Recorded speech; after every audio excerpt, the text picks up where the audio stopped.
नमस्कार। तो हम विशेषण पढ़ रहे थे अब तक, और जिसे हम लोग पद परिचय के अंतर्गत पढ़ रहे हैं।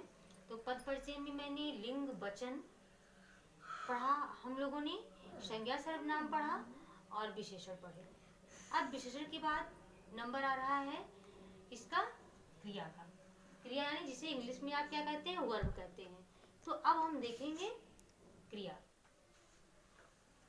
अब यहाँ देखिए, अध्यापक विज्ञान पढ़ाते हैं, तुमने उसे बोलने क्यों दिया? मदन पढ़कर ही सोएगा, रोहन की जमीन मोहन ने हथियाई। अब यहाँ आप देख क्या रहे हैं, पढ़ाते हैं, बोलने, सोएगा, पढ़कर और हथियाई। इन शब्दों में क्या पता चल रहा है? पढ़ाते हैं यानी अध्यापक कर विज्ञान लिखा जाए, पढ़ाते हैं ना लिखा जाए। तो पढ़ाते हैं क्रिया है, बोलने क्रिया है, तुमने उसे क्यों दिया, और बोलने क्यों दिया, तो वाक्य कंप्लीट हो गया। मदन पढ़कर ही सोएगा, पढ़ना क्रिया है। रोहन की जमीन मोहन ने क्या कर ली, हथिया ली, ये कार्य किया गया है। रोहन की जमीन को मोहन ने हथियाने का यानी छीन लेने का कार्य किया है।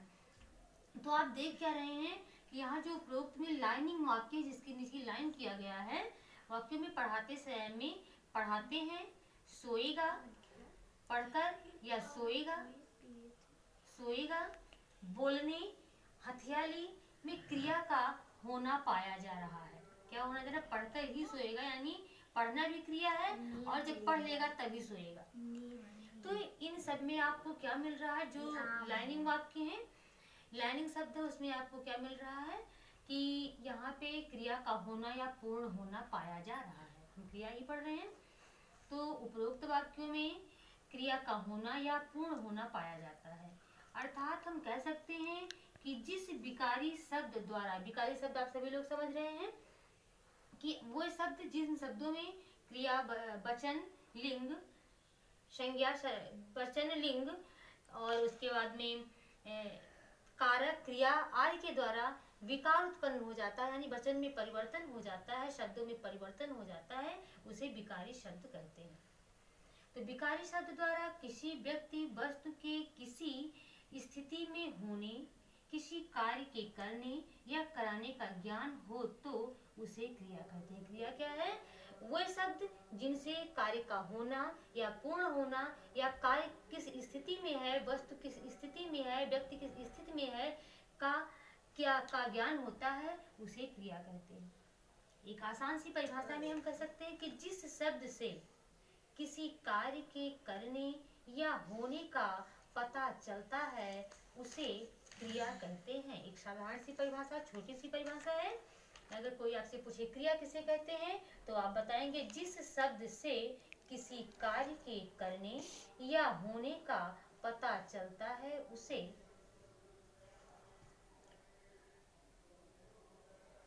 क्रिया कहते हैं। अब क्रिया जैसे पढ़ाते हैं, खाएंगे, खा रहे हैं, सोएंगे, हम गाना गाएंगे, हम खाना बनाएंगे, हम पढ़ेंगे, हम जाएंगे, तो ये सब क्या है? क्रिया है। अब आपका आता है कि आप क्रिया समझ गए, क्रिया किसे कहते हैं। अब आता है आपका धात। धात यानी रूट, जो क्रिया का मूल रूप होता है। जैसे किसी भी वृक्ष के मूल में क्या होता है? रूट यानी जड़ होती है। ठीक ऐसे ही धातु का क्रिया का मूल रूप क्या है? तो जो मूल रूप है वही क्या कहलाता है? धातु कहलाता है। धातु है, तो धातु में जैसे हम देख रहे हैं कि हर धातु का, हर कार्य का, हर क्रिया का, हर धातु का कोई ना कोई मूल रूप होता है। क्रिया का हर चीज का, धातु जैसे क्रिया का हर चीज का मूल होता है, जड़ होती है। जैसे वृक्षों की फल है, पत्तियां हैं, सब कुछ हो, पर जड़ ना हो तो सारे सूख जाएंगे। जैसे आप जानते हैं, इसे हुआ कुर्सी मेज, सबके मूल में कुछ ना कुछ रहता है। कुर्सी मेज क्या है? अब कुर्सी मेज एक वस्तु है, पर ये बना कैसे? लकड़ी से, लकड़ी से बना। ये लकड़ी कहाँ से आई? हमको वृक्षों से मिली। यानी तो कुर्सी और मेज का मूल क्या हुआ? वृक्ष हुआ। अगर कोई कहे की बाली है, सोने की बाली हुआ, अंगूठी है। अंगूठी ये कहाँ से बनी? ये तो सोना है, पर सोना क्या है? एक धातु है। सोना एक धातु है। सोना ये क्या है? धातु। अंगूठी है, सोने की है, पर सोना एक धातु है, यानी कि मूल क्या है सोने का? धातु। तो इसी प्रकार हम देखते हैं कि किसी भी क्रिया का मूल रूप या मुख्य अंश धातु कहलाता है। जिस प्रकार लिख, पढ़, देख, सो, ले, दे आदि धातु है, तो उसी प्रकार जिस प्रकार कुर्सी मेज का मूल रूप वृक्ष है, उसी प्रकार से जैसे किसी भी बच्चे की जड़ क्या होती है? उसके माँ बाप होते हैं। यानी कुछ ना कुछ जब हम किसी के बारे में पता करते, किसी का परिचय जानना होता है हमें, तो हम क्या जानते हैं? परिचय उसके घर वाले, उसके बाबा दादा से जानते हैं, जो उसकी जड़ होती है। तो इसे इसका ये बाप हो गया, इसका ये बाबा हो गया वृक्ष, यानी कि तो मूल क्या हो गया? ये बाबा जी यानी कि वृक्ष है। अब वृक्ष कहाँ से मिलता है? वन से मिलता है, जंगलों से मिलता है वृक्ष।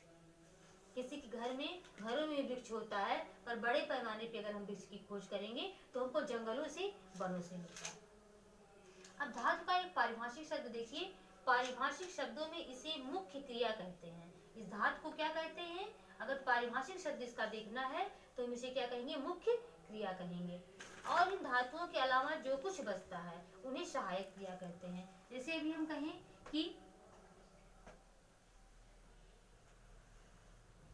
सोहन खेल रहा है, तो ये तो खेलना क्या हो गया? मुख्य क्रिया हो गई। ये हो गई सहायक क्रिया, यानी जो बचा मुख्य क्रिया के बाद जो बचा वो हमारा क्या हो गया? सहायक क्रिया हो गई। सोहन तो मुख्य है, करता है, खेलना मुख्य क्रिया हो गया, और रहा है सहायक क्रिया हो गई। तो इस प्रकार हमने आज क्या जाना? क्रिया किसे कहते हैं और धातु क्या है जाना। अब हमको पढ़ना है धातु के रूप। अब धातु के रूप को हम अगले वीडियो में आपको बताएंगे। अगले दिन मिलेंगे, कल मिलेंगे, और कल हम आपको धातु के रूप बताएंगे। अगर कहीं भी क्रिया और धातु में अगर आप सबों को कहीं डाउट्स होता है, कोई प्रॉब्लम होती है, तो प्लीज़ मुझे कमेंट के माध्यम से बताएं, और लाइक भी कर दें, हो सके तो सब्सक्राइब भी करें। जैसे अगर आपको अच्छा लगता है तो ज़रूर लाइक करिए, अगर नहीं अच्छा लगता है डिसलाइक करें, लेकिन प्लीज़ हमारे में कमियां कहाँ हैं ये भी बताएं।